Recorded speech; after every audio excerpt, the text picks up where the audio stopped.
Start বাটনে start করলাম তো ম্যাগনেটিক কন্ডাক্টরটা চালু হলো, এটা ল্যাস করে ঘুরে আসে।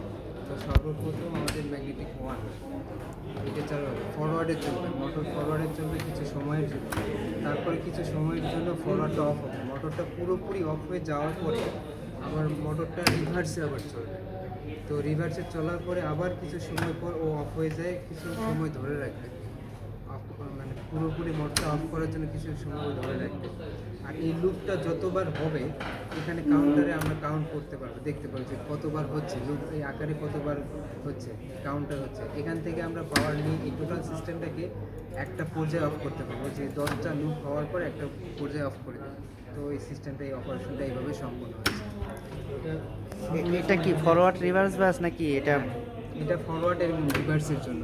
একটা মডেলকে ফরওয়ার্ডে একটা সময় পর্যন্ত ফরওয়ার্ডে চালাবো, আরেকটা সময় পর্যন্ত রিভার্সে চালাবো। এর মাঝে কিছু সময় ডিলে করবো, যাতে আমার মোটরটা যাতে কোনো না হয়, নষ্ট হয় না।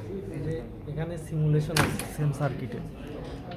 এখানে সিমুলেশন কিভাবে কাজ করবে? এখানে 24 ভোল্ট পাওয়ার সাপ্লাই দেওয়া হচ্ছে।